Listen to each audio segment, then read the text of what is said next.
perhaps just quickly give us a brief background in terms of the auction that recently took place in Windhoek. Actually, Ricardo, it is actually the auctioning process is based on the need, the desperate need of land to be owned by citizens and residents of the city. Right. The council has decided really to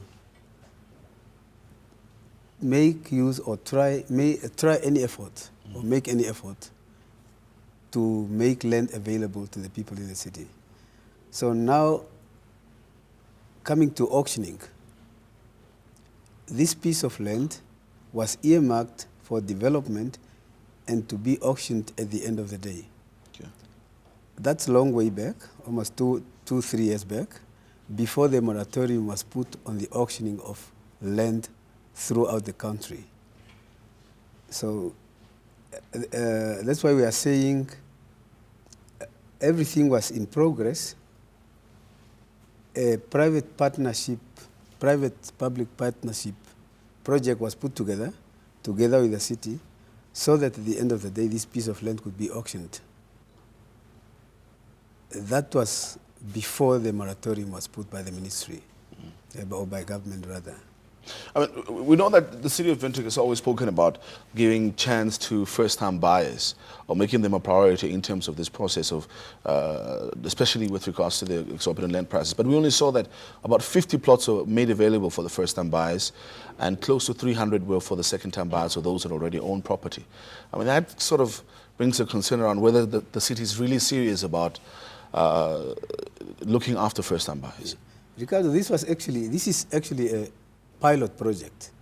We are not saying we'll keep on auctioning land in the city. It's a pilot project for council to find out or to eventually decide how viable auctioning of land will work out, particularly when it comes to working together through a public-private partnership project.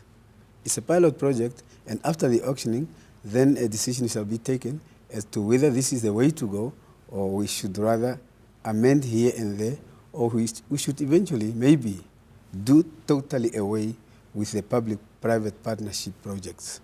But if you look at it, I mean, it's not the first time that the city of Windhoek has done an auction. The city of Windhoek is aware of the exorbitant housing prices. So as a consumer, I'm thinking to myself, why does the city of Windhoek need a pilot project to determine that prices go over the roof when an auction is involved? The whole underlying reason for this effect is actually the financing part. Local authorities are actually not that rich at all because they are relying on the income they get from the residents when they are paying for the services being rendered.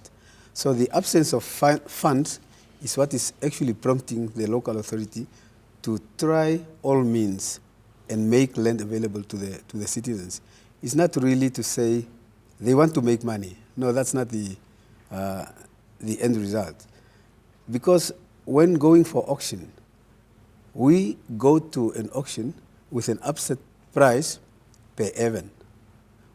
Each F is allocated an upset price, and it is actually for the prospective buyers to decide whether the upset price should be the last price or they will keep on bidding until even a piece of land reaches up to $1 million. But Mr. Amahuo, these are basic economic principles. Yeah. You know, the viewers are not people that do not understand how economics works. Right. If the supply is higher than if the supply is way lower than the demand, obviously the price goes up. And the city of Windhoek is aware of this. I mean, even if you put the upset price at 100,000, you're aware that the demand is way more higher than what you can supply. So eventually it will end up at $1 million. So I don't understand the explanation that you're giving really doesn't what you are trying to say, suffice. Yeah, what you are trying to say here is,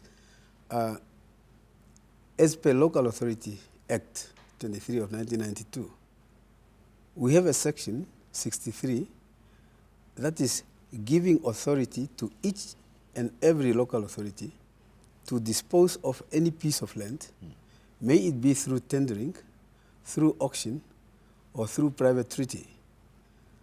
So none of this is outside the boundary of the law. Auctioning is actually legal, and that's what we are doing. But we are not saying auctioning is the best option. Not at all. What I'm asking is, yes, it is legal, but the city of Windhoek continuously says that they care for the residents and they want the residents to have access to housing and land. But yet, some of the actions that the city are taking just makes consumers reach the conclusion that the city of Windhoek just wants to make money. Because even if the upset price is 100,000, you are well aware that the demand for housing is way over the roof. And automatically the prices are going to shoot up. And that's where the concern comes in from the citizens. Does the city of Windhoek really care for its residents like it says, or does it just want to make money? No, Which was the case recently. No, the city of Windhoek really care for its residents. But now, this is not the only project. We are having a whole lot of projects. The mass housing project is even on course, and we are trying our level best really to make land available. This was one of the projects we are having, and it's not the only or the last one. That's why we are saying continuously we will try our level best to be providing land to the people, particularly to the landless. But what we have come to realize, although I cannot give the final outcome or the final result out of the auction, because what took place was pieces of land were sold. An amount of money was collected. Now we have to go back to our drawing table, make the calculations, and come up or deduct all the expenditures and come up with a conclusion as to how profitable the auctioning was. So as we are talking now, we have not arrived there yet. But so the motive, in fact, was profit, like you're pointing out? No, we are not interested in profit. That's why we are saying at the end of the day, after having made a conclusion, we will be able to say this was a rip-off to residents of the city, or this is the way to go, or maybe we might have lost. We don't know. Calculations are still to be finalized.